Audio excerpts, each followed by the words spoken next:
Hello, welcome back to our channel. In this video I will show you how to disable a camera shortcut on lock screen on your iPhone 17 Pro. So if you no longer want to have quick access to your camera from your lock screen on your iPhone 17 Pro, it's very easy. Here's how to do it.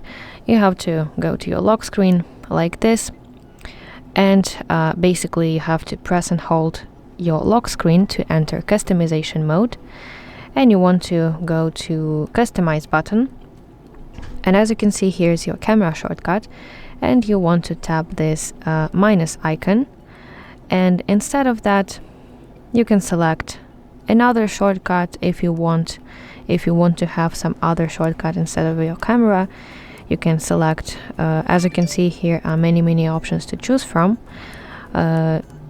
really many options.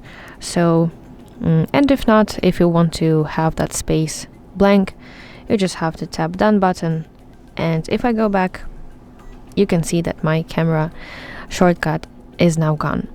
So that's it. Thank you for watching. If you found it helpful, please like it and subscribe to our channel to see more content like this.